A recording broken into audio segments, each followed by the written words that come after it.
Assalamualaikum warahmatullahi wabarakatuh. Good morning student, how are you today?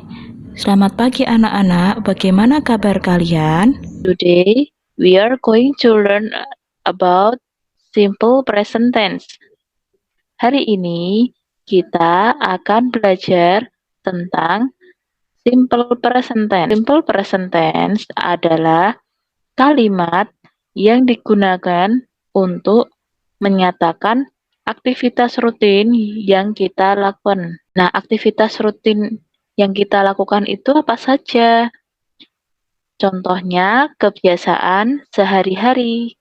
Before we learn about simple present tense, we must learn time signal, structure, verb, and habits.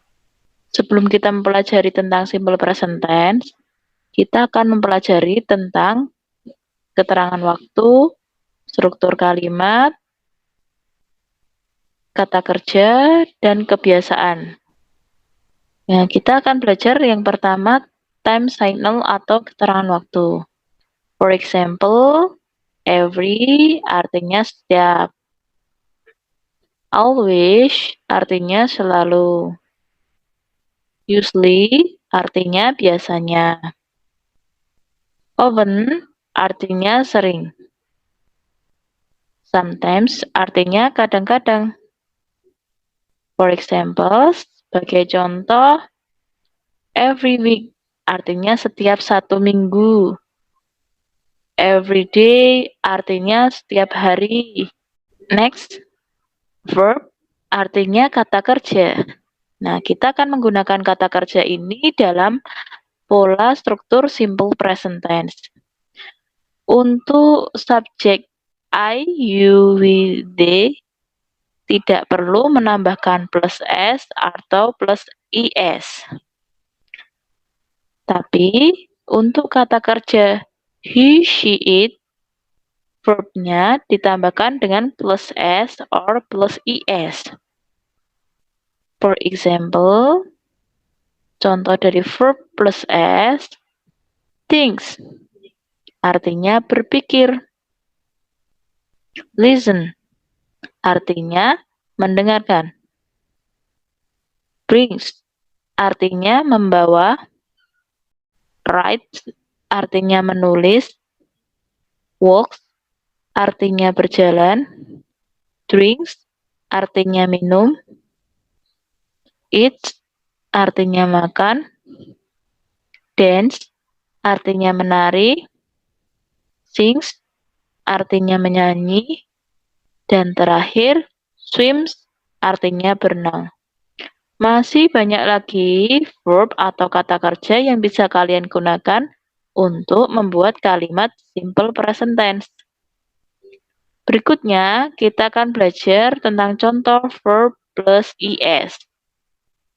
For example, teach, artinya mengajarkan. Washes, artinya mencuci. Goes, artinya pergi atau berangkat. Passes, artinya melewati. There are 3 structures in simple present tense. Ada 3 struktur kalimat di simple present tense. Positive sentences, negative sentences, and interrogative sentences. Kalimat positif, kalimat negatif, dan kalimat tanya. First, positive sentences atau kalimat positif. The structure is subject plus verb 1. Kalau misalkan subjeknya I, you, we, they, cukup plus verb 1. Tapi untuk subjeknya he, she, it, atau nama orang, plus verb 1 plus is or s. Terus terakhir sama, plus objek. Objeknya bisa benda, tempat, dan lain-lain. For example, contohnya, I go to school at 6:30 a.m. every day. Artinya, I sebagai subjek yang berarti saya. Go sebagai verb one yang artinya pergi. To school sebagai objek yang artinya ke sekolah. At 6:30 AM every day artinya jam 6:30 pagi sebagai time signal. Jadi artinya apa? I go to school at 6:30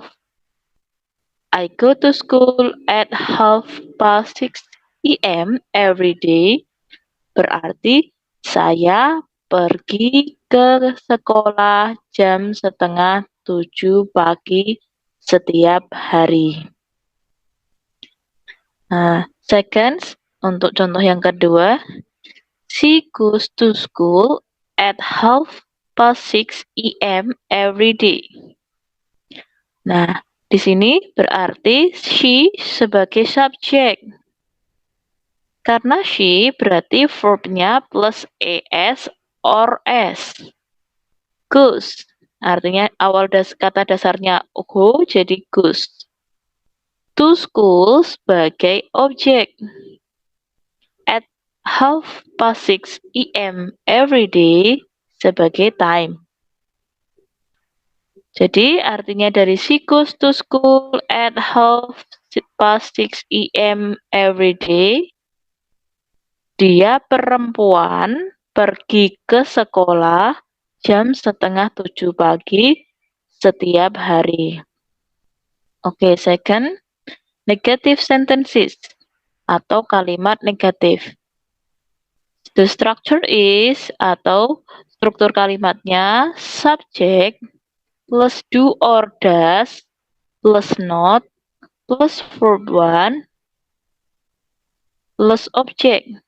Nah, sama seperti tadi, kalau untuk subjek I, you, we, they, plusnya pakai do, not, atau bisa dibaca done. Plus verb, plus object. Verbnya verb one. Kalau untuk subjek he, she, it, nama orang, plus does not, atau doesn't, plus verb one, plus object. Nah, for example, we sebagai subjek artinya kita, do not sebagai do atau does plus not, wash sebagai verb one, the shoes sebagai objek, every week sebagai time. We do not wash the shoes every week. Atau we don't wash the shoes every week. Artinya kita tidak mencuci sepatu setiap minggu. Contoh yang kedua, kalau subjeknya he, berarti he sebagai subjek. Kalau he berarti pakainya does not atau doesn't. Does not atau doesn't wash sebagai verb one, the shoes sebagai objek, dan every week sebagai time. Artinya, he doesn't wash the shoes every week. Dia laki-laki tidak mencuci sepatu setiap minggu. Oke, next. The last one, interrogative sentences atau kalimat tanya. Interrogative sentences, the structure is do or does plus subject plus verb one plus object. Artinya kalau kita memakai do berarti plusnya subjeknya I, you, we, they. Plus verb one plus object tanda tanya. Kalau untuk does itu digunakan untuk pola kalimat he, she, it atau nama orang plus verb one plus object. For example, do you swim at Jogja Amazon Green last month? Do sebagai do or does, you sebagai subjek. Kalau kita memakai do, maka subjeknya kita bisa memilih I, you, we, or they. Dan di sini kita memakai you. Swim sebagai verb 1. At Jogja Amazon Green sebagai objek. Last month sebagai waktu. Artinya apa? Do you swim at Jogja Amazon Green last month? Apakah kamu berenang di Jogja Amazon Green bulan lalu? Nah, ini harusnya tanda tanya ya. Oke. Terus selanjutnya, contoh kedua, Does Mita swim at Jogja Amazon Green last month? Does di sini menggunakan maka Mita. Plusnya Mita atau Mita sebagai nama orang. Swim sebagai verb 1, at Jogja Amazon Green sebagai objek, last month sebagai waktu atau time. Nah, artinya tadi sudah ya, apakah Mita berenang di Jogja Amazon Green bulan lalu? Tanda tanya. Tanda tanya. The last topic is habits atau kebiasaan.